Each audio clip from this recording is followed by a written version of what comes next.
Bueno, compartimos en esta ocasión una conferencia que titulamos El engrama mental.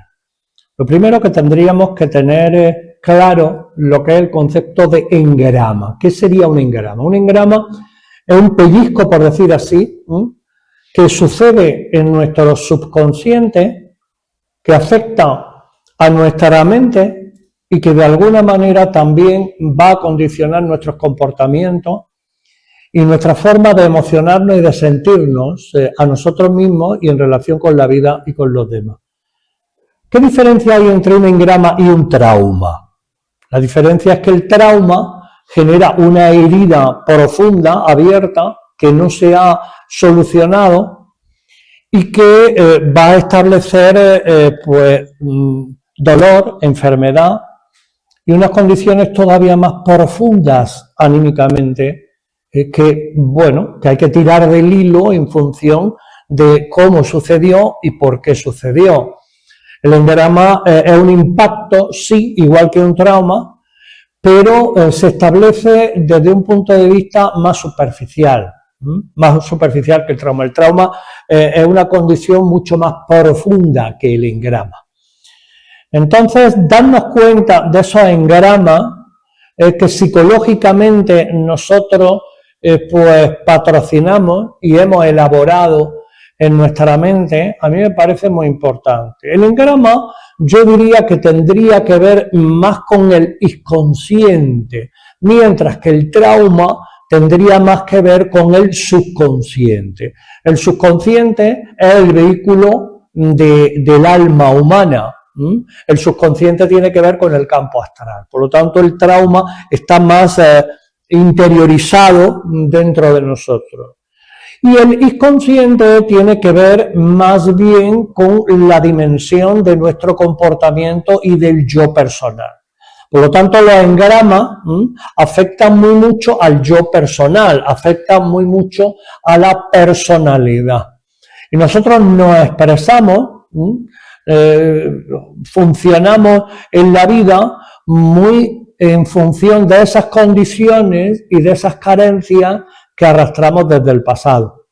Darnos cuenta de cómo influyen en nuestro comportamiento esas carencias nos parece muy importante. Aparece lo que podríamos llamar la vestidura del yo, vamos a decir, atrapado en una imagen, atrapado en la necesidad de que me quieran, de que me valoren, de que me tengan en cuenta. Y desde ahí protegemos muy mucho al personaje, nos ponemos como una máscara, ¿verdad? Y a través de esa máscara no somos naturales. Podríamos decir que muchos de los engramas que hemos vivido, de esos pellizcos en nuestro fondo, en nuestro foro interno, van a afectar también a nuestra personalidad y a nuestro yo, evidentemente. Y darnos cuenta de ello nos parece fundamental. ¿Por qué? Pues porque eso establece, digamos, condiciones, ¿verdad?, en nuestro campo mental, pero también establece condiciones en nuestro campo emocional. De tal manera que muchas cuestiones que protegemos desde el yo tienen mucho que ver con esos engramas.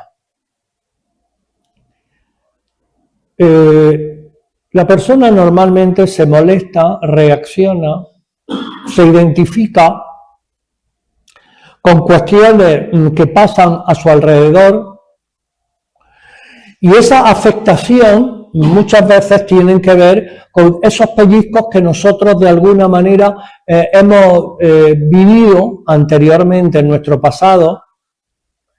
Y la vida, en lo que nos va pasando, evoca esos momentos.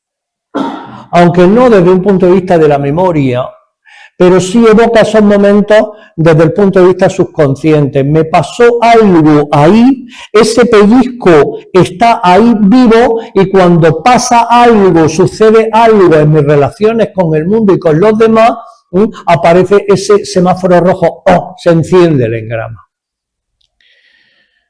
¿Y el engrama a dónde nos lleva? Nos lleva a la zozobra del no ser. Quiere decir, yo no soy en función de cómo no puedo manifestarme de forma simple, sencilla y natural. Si yo no puedo expresarme de forma simple, sencilla y natural porque empujan esta serie de pellizcos, evidentemente el individuo está como muy condicionado en una energía, yo diría, carencial y condicionada, que afecta a nuestra forma de expresarnos, a nuestra forma de pensar y a nuestra forma de sentir.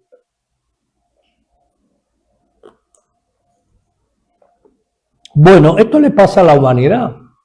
Quiero decir, la humanidad, en su conjunto, lo que se llama el inconsciente colectivo de la humanidad, vive una serie de parámetros sociales que tienen que ver con esos engramas, esas condiciones que se ha vivido anteriormente, y verdaderamente es significativo cómo el ser humano tropieza siempre en la misma piedra, siempre se estrella con las mismas condiciones, porque desde el pasado van empujando, yo diría, los engramas colectivos que nos llevan a estrellarnos siempre de la misma manera.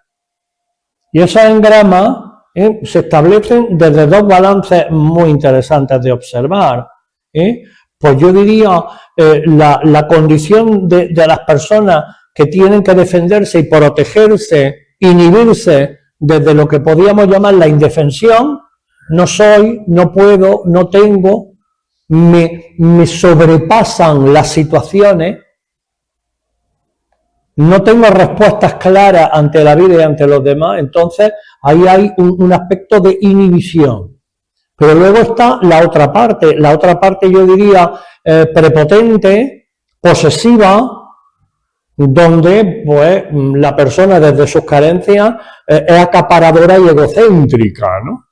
Pero si nos damos cuenta, los conflictos que ha vivido la humanidad, los conflictos que vive la sociedad y los conflictos que viven las familias tienen mucho que ver con esta dicotomía, cómo el prepotente avasalla y cómo pues la persona indefensa se siente acorralado y avasallado.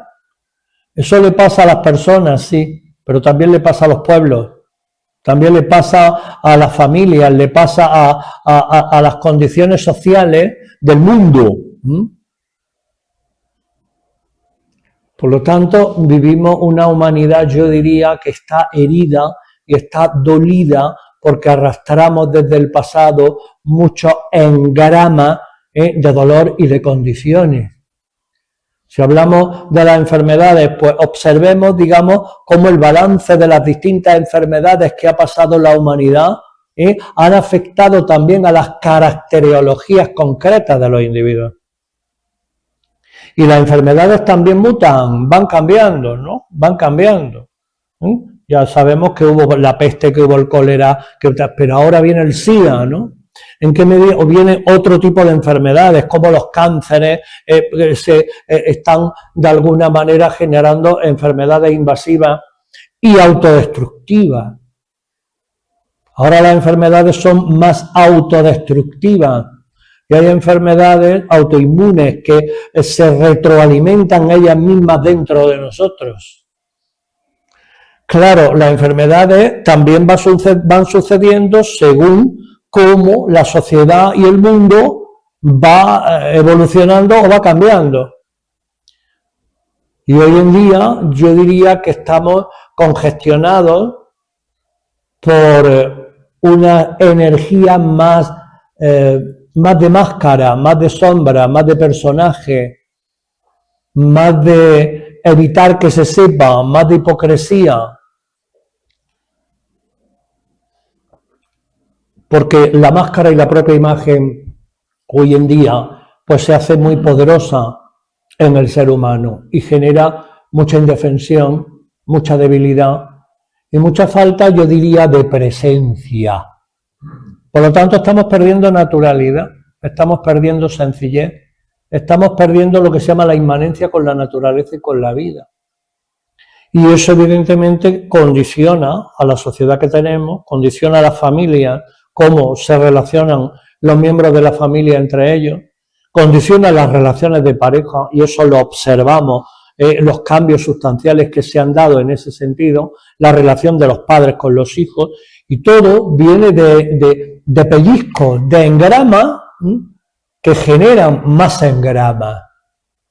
Por ejemplo, ¿cómo el mal llamado feminismo de hoy en día es consecuencia de un engrama colectivo que ha vivido la sociedad, en concreto la mujer, para generar más engramas?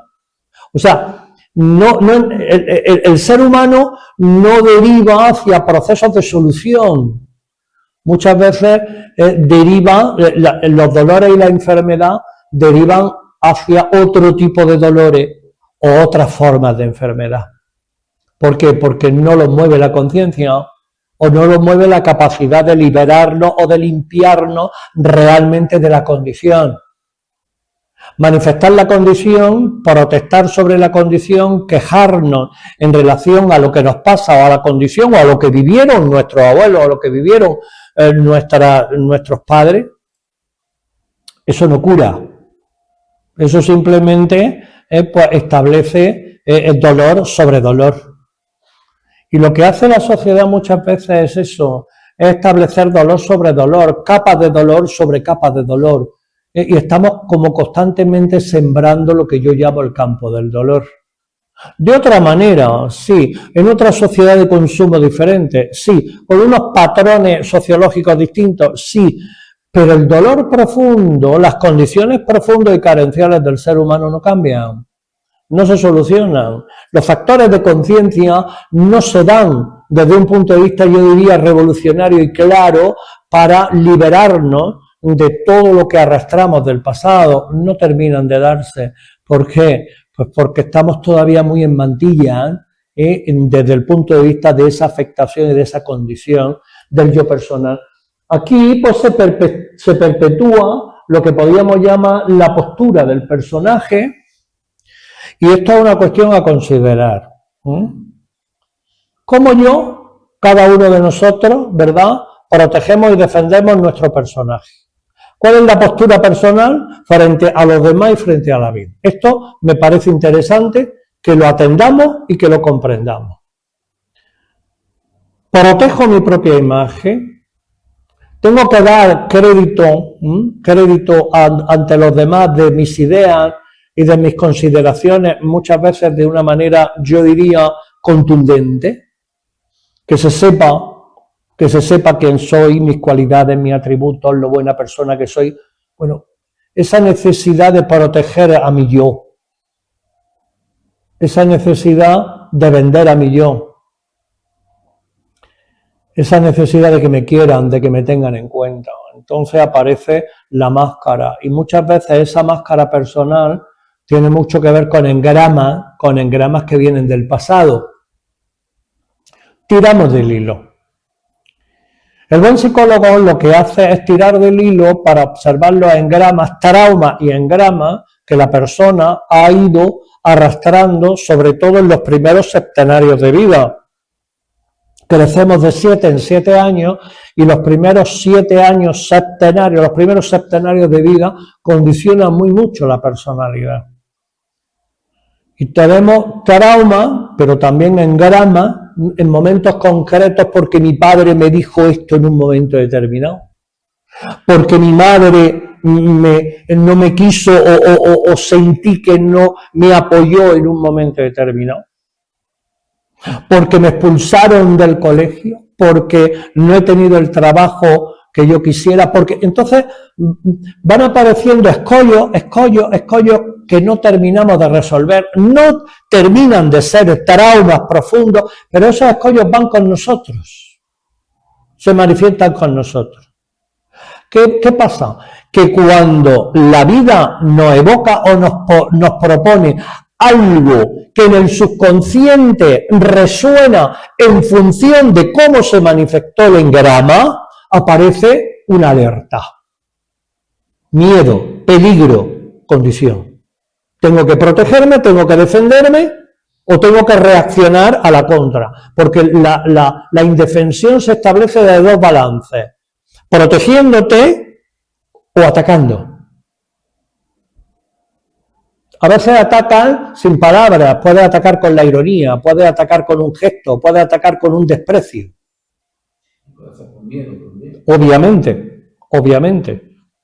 La persona prepotente o egocéntrica, en el fondo, padece una profunda enfermedad.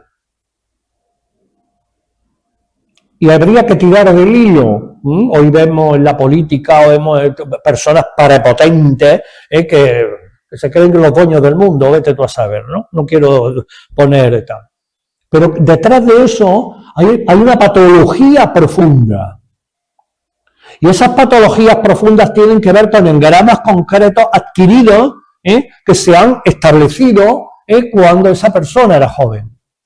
Y la arrastra, evidentemente, sin darse cuenta. Sí, sin darse cuenta o con conciencia. Bueno, habrá personas que... La mayor parte de las personas no son conscientes de los pellizcos internos que viven.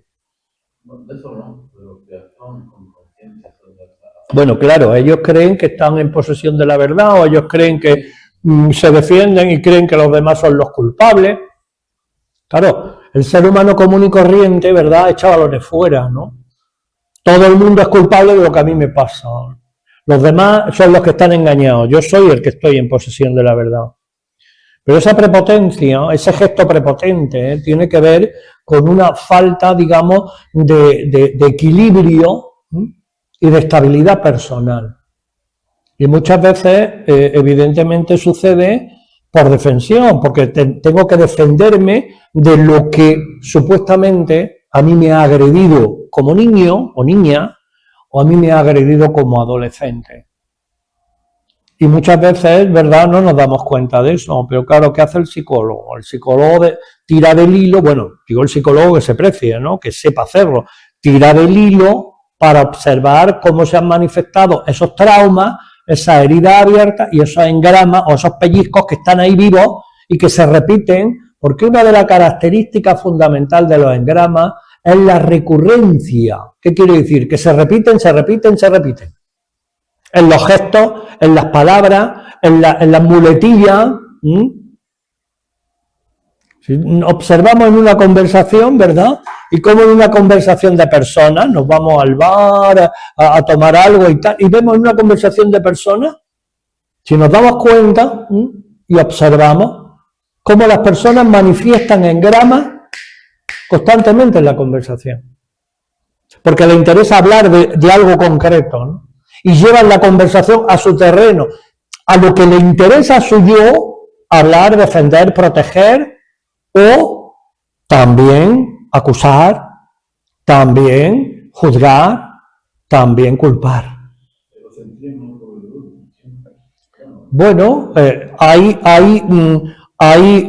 procesos de dolor, de miedo y de falta de autoestima, y hay procesos de la supervivencia que te lleva a ser prepotente y a creerte que eres lo más o estás en posesión de la verdad. Pero lo verdaderamente interesante no es quedarnos en la expresión externa de la personalidad, es observar cómo esa personalidad está bañada por las carencias, está bañada muchas veces por dolor o efectos de dolor. Por lo tanto, esta zozobra del no ser, ¿verdad?, nos lleva también a lo que llamamos la mente difusa. La mente difusa es la indefinición mental, donde justificamos con la palabra y con el pensamiento aquella zona que nos ha herido y de alguna manera necesitamos proteger o defendernos de ello.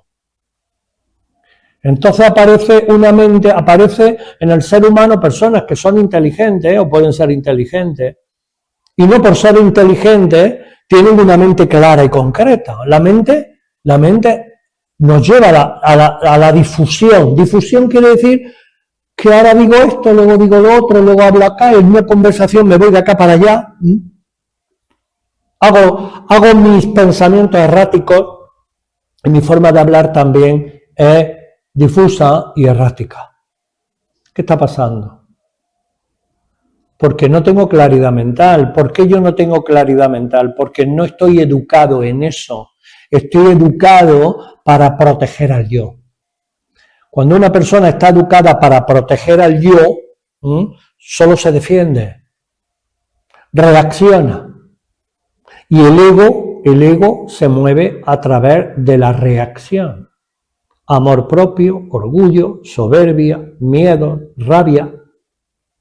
Todas esas componentes del ego, ¿verdad?, son reactivas y se manifiestan reaccionando a la contra, ¿verdad?, porque a veces la verdad al desnudo no nos interesa reconocer y no la podemos apreciar. Yo esto lo observo cuando atiendo a algunos pacientes que reconocen la verdad al desnudo, hacen así con la cabeza, yo estoy proponiendo algo, poniendo algo en evidencia.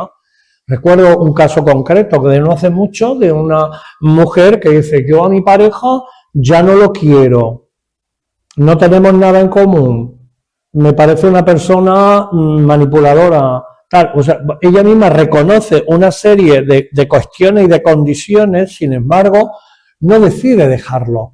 No decide dejar la relación. ¿Qué hay ahí? Claro, yo tiro del hilo como psicólogo, y ¿qué observo? Que ha convertido a su pareja en una ortopedia emocional, ¿verdad?, en relación a la carencia que tiene con su padre, que ha tenido con su padre.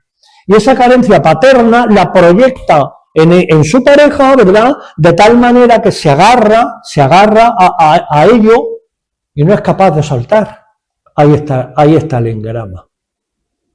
Y el engrama se manifiesta vivamente, ¿verdad?, en la relación cuando ella se siente herida o se siente no atendida o que de alguna manera la desprecian y tal, pero bueno, no es capaz de soltar. Eso nos pasa con muchas cosas en la vida. Evidentemente. Pero es una contradicción a atender, sí. No somos conscientes de que a veces para tomar algo tenemos que dejarlo. Absolutamente. A veces no podemos tener las dos cosas, ¿verdad? Es que eso que acabas de decir me parece que es fundamental. Entonces, si no te desprendes, no vas. Eso que acabas de decir me parece que es fundamental. Tú, por ejemplo, tú tienes claro que tú quieres a tu hijo. Permíteme un ejemplo. No lo digo, lo digo en general. Tú tienes claro que tú quieres a tu hijo y que tu hijo es importante para ti. Bueno, pues si quieres a tu hijo y tu hijo es importante para ti, tienes de alguna manera que favorecer ese calor, esa entrañabilidad, ese acercamiento de estar verdaderamente por él. Claro, de estar verdaderamente por él. Entendiendo que su felicidad es tu felicidad, su bienestar es tu bienestar. Cuando hay verdadero amor, ese es el amor. Ahora, ¿qué sucede? Pues que a veces eso no se da porque tenemos que dejar ir a ese personaje tirante que ha establecido engramas del pasado. Relación con tu padre, tu pasado, tu infancia. Ahora no vamos a tirar del hilo, pero se puede tirar del hilo. Entonces, claro, si yo arrastro todo este bagaje de engramas negativos, mi hijo me está, digamos, proponiendo en el espejo de la vida, me está proponiendo algo de lo que yo he vivido anteriormente. Entonces, no tengo capacidad de acompañar y de ser consecuente con el amor que le tengo. ¿Por qué? Porque reproduzco, aquí está la recurrencia, reproduzco inconscientemente lo que yo he vivido anteriormente y no me doy cuenta. Es increíble. Hay muchas personas que dicen, yo jamás tendré una pareja alcohólica porque mi padre fue alcohólico y mi padre, al final, pareja alcohólica. Bueno, estoy hablando en general, salvando matices. De que estamos hablando de engramas que empujan desde el pasado y de alguna manera recurrentemente Tú lo estás diseñando, los diseñas en tu vida. Claro, darte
demandan, pues porque el trabajo me dé algo distinto a lo que me da, me manda que mi pareja sea diferente a como es, me demanda de que mi padre, de que mi madre, de que mi pasado, de que... Por eso muchas personas, cuando llegan a una edad y son mayores, entran, digamos, en la queja del pasado, en la demanda del pasado. Es que yo tuve un pasado, es que yo pasé la guerra, la posguerra, no sé qué era. Es la demanda inconsciente, que justifica, de alguna manera, su pobre condición. Porque ya tienen 80 años, vete por saber, y ya ven la muerte ahí. Y entonces, ¿qué les queda? Pues les queda recurrir al pasado, contar batallitas, sus demandas están ahí.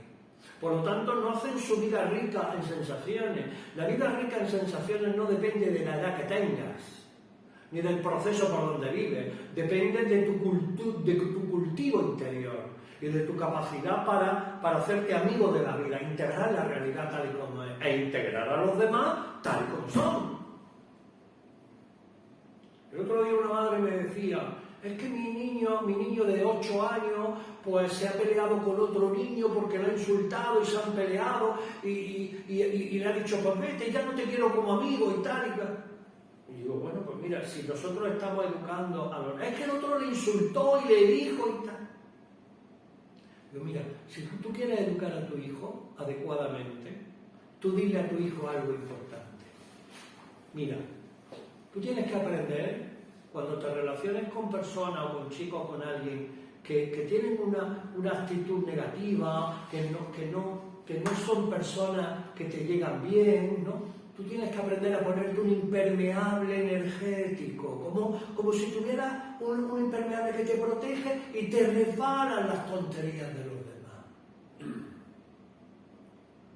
Porque si entra en la reacción, entra en el dolor, entra en el conflicto más conflicto al cuadrado. Y eso es lo que hace la gente, desde la queja, desde la culpa, desde el dedo apuntando y desde el dolor. Sí, con los políticos, con esto, con lo otro, con la familia, con el pasado. Es verdaderamente interesante.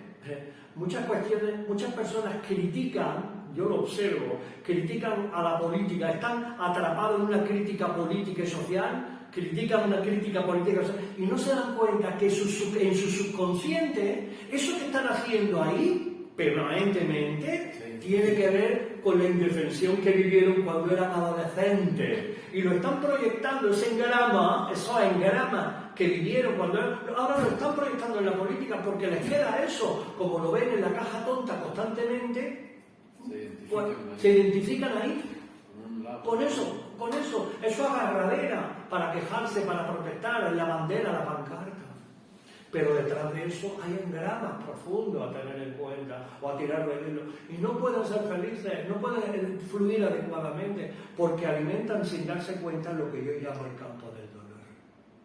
Buscan un polvo, ¿no? En esa queja permanente están afirmando su dolor, su propia indefensión.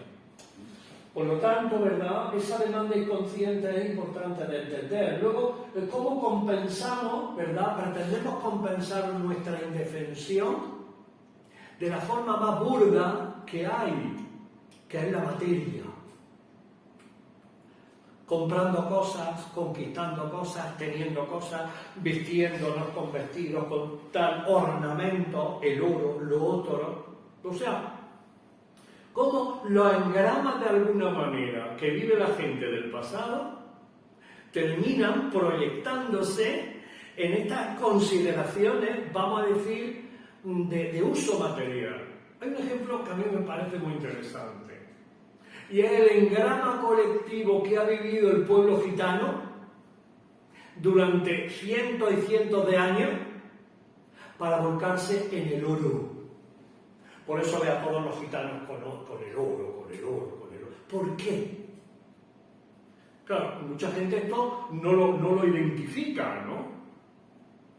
La identificación social de cuanto más oro tengo, más represento en esa joya, en eso tal, más represento un yo liberado de la condición sociológica que he arrastrado.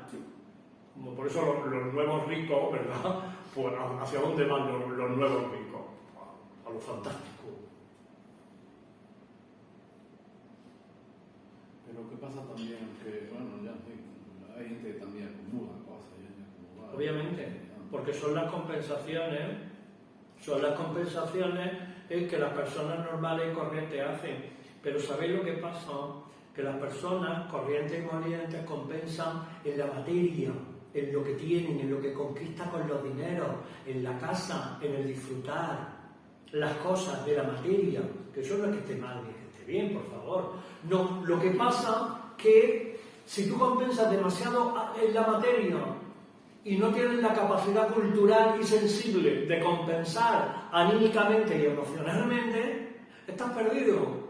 No con la mochila nunca. Claro, porque está en la filosofía del más. Cuanto más tengo, más soy o más represento.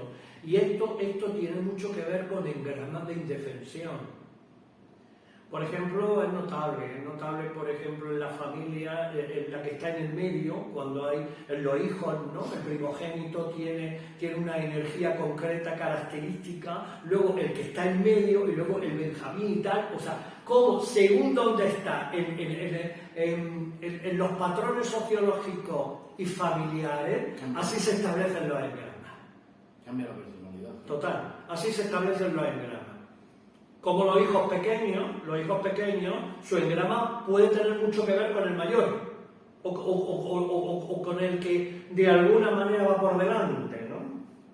Que aparece el modus imitatus, siempre imitamos al que de alguna manera pues necesitamos de alguna manera pues tener como referencia en positivo, sí, yo quiero ser, yo tal, yo conquistar, o referencia en negativo. Por tu culpa yo no soy, por tu culpa yo no existo, ¿no? Es interesante, ¿no? Pero claro, ¿qué está sucediendo desde el punto de vista anímico? Indefensión. Y la persona no se da cuenta. Pero luego, a la hora de hablar, o a la hora de comunicar, o a la hora de expresarse, ahí sí que se manifiestan muchas veces esas carencias y esas condiciones, ¿verdad? De protesta, de queja, de culpa, ¿no? Que se manifiestan subrepticiamente, muchas veces sin darnos cuenta. Por otro lado, el yo ideal, ¿no? Cómo la persona proyecta en el ideal engramas que de alguna manera empujan desde el pasado. Aquí está el cuento de la lechera. El día que yo tenga, el día que yo conquiste, el día que apruebe las oposiciones, el día en que yo me case, el día en que tenga un trabajo maravilloso, cuando yo termine y tenga mi casa, el día... Aparece el yo ideal, el yo proyectado en un ideal que de alguna manera, ¿verdad?, es una proyección en el tiempo, porque el ideal te saca del presente. Por lo tanto, si tu yo personal está condicionado en lo que vas a tener o en la posibilidad de conquistar, tú no vives tu presente de forma adecuada y muchas veces ni lo aceptas, ni lo valoras, ni lo vives bien.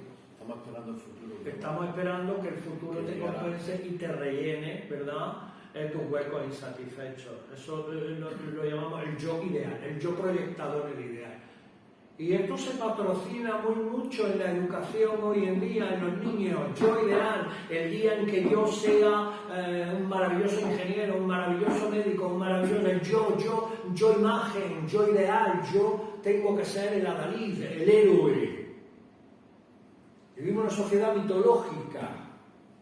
Antiguamente el héroe era Hércules, era Perseo, era Teseo, eran los héroes maravillosos, luego los guerreros eran los héroes. Ahora los héroes son los triunfadores, los que triunfan sociológicamente, mercantilmente, los que tienen dinero, los que poseen cosas materiales, esos son los héroes. Pero en definitiva es la falacia que hemos creado, yo diría, en una sociedad que observa mucho la conquista de lo exterior, de lo mundano, y no es educada para observar realmente las condiciones y carencias que vive lo interior, lo anímico. Entonces hay personas que tienen mucho, que han conquistado mucho y están al borde del suicidio. Nunca van a estar o están al borde del suicidio o quieren más y nunca en satisfacción. Así es. Entonces, una de las características fundamentales. O no lo consigue, el yo ideal no lo consigue y una frustración también. Claro. Así es. Una de las características fundamentales que yo observo en familias o en personas que están educadas en esta demanda del tener, conquistar, de que sus hijos tengan y conquisten, y en el subconsciente es lo que han vivido, es lo que han mamado, porque no se han educado en otro cultivo. Yo lo que observo es algo muy interesante, la ansiedad. O sea, cómo este tipo de personas hablan, se comportan, conversan. Y yo lo observo, y observo la ansiedad que hay en el yo representación, en el yo, interrumpen constantemente, necesitan, porque esa ansiedad es consecuencia y derivada de su propia indefensión. Hay que tirar del hilo. Lo que pasa es que ellos no lo saben. Ellos no lo saben. Y normalmente, pues la psicología a veces conductual no termina de aprender a tirar del hilo para observar realmente el campo anímico, que es lo que verdaderamente está herido. Y por último, pues, cómo se congestiona nuestra alma, ¿verdad? Cómo se congestiona nuestra personalidad, el vehículo de expresión, así nos expresamos, así somos. Dime cómo te expresas y te diré lo que de alguna manera arrastras desde tu pasado. Por lo tanto, la expresión es importante porque habla de nosotros. Dime cómo piensas y te diré también cómo arrastras en gramas concretos. La persona que tiende a pensar muy en negativo es porque la frustración, ¿verdad?, ha sido muy grande, ha vivido una serie de decepciones, ¿verdad?, y desde ahí se protege. Se protege miedo, baja autoestima, vaya a ser que le pase, no me arriesgo, o soy víctima, o no vivo la vida desde la aventura, o no soy capaz de reconocer lo que la vida me da como una oportunidad maravillosa de cambio y de romper de alguna manera las condiciones del yo atrapado en los engramas. No. El ser humano corriente se protege, se defiende, no quiere lo nuevo y sigue en su campo de dolor alimentando la espiral de los engramas que no ha sido capaz de tirar del hilo para observar cómo ha condicionado su propio yo personal y cómo condicionan su alma humana. Y desde ahí, pues yo considero que todos nosotros deberíamos de hacernos cargo de estos pellizcos y conscientes que la vida nos ha dado como para poder comprender pues que todo eso no es esencial, simplemente es condicionante de lo que yo de alguna manera arrastro como persona. Lo que pasa es que todo eso que arrastramos y lleva mucho tiempo con nosotros. Pienso que cuanto más tiempo lleva, va a llevar más tiempo, más cuesta, ¿no? Claro, así es. Por eso hay algo fundamental y pertinente. La continuidad de propósitos, para que tú, desde la paciencia y la continuidad de propósitos, llegues a un conocimiento efectivo que te ayude a cambiar y que te ayude a sanar. El problema del ser humano es que quiere cosas rápidas, cosas quiere ya la receta mágica, la varita encantada, y quiere conocimientos súper deslumbrantes, ¿no? Cuando los cimientos de su yo personal no están estables y cuando su emoción no está sana y madura. Es verdaderamente significativo, ¿verdad?, nuestras condiciones de vida. No tenemos la paciencia adecuada para comprender y reconocer qué está pasando. Yo, por ejemplo, no hace mucho he tratado a una persona, ¿verdad?, que sencillamente pues se ha cargado su relación de pareja. ¿Y por qué se carga su relación de pareja? Porque él no es capaz de cambiar. Él dice, yo tengo que cambiar. Lo verdaderamente interesante es que entra en la contradicción. Porque si todavía dice, yo no tengo que cambiar nada, bueno, aunque esté equivocado, pero no. Él sabe, comprende que tiene muchas actitudes y acciones que son equívocas y dañinas y maltrata a sus hijos y maltrata a su pareja y tal. Vamos a dejarlo ahí. Bueno, él es consciente de esto, pero él no tiene la disposición, digamos, sana, estable y madura para decir, no, esto hay que cambiarlo realmente. ¿Qué nos tiene que suceder a los seres humanos comunes y corrientes? ¿Qué nos tiene que suceder? Que nos vaya en ello la vida. Pero no se da cuenta que en ellos no nos va la vida. Te va tu relación de pareja. Sí, eso te va ahí. Tu relación de pareja te la estás cargando. No te va en ello la vida. Pero yo me acuerdo, pues de un colega, más bien un amigo, ¿no? Que le decíamos, no fumes tanto, fumaba una barbaridad. Decíamos, no fumes tanto, fuma una barbaridad. Sí.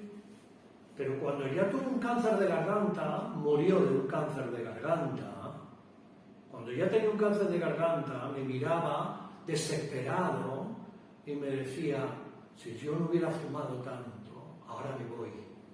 Pero ya se estaba dando cuenta realmente que la muerte estaba. ¿Qué nos tiene que pasar?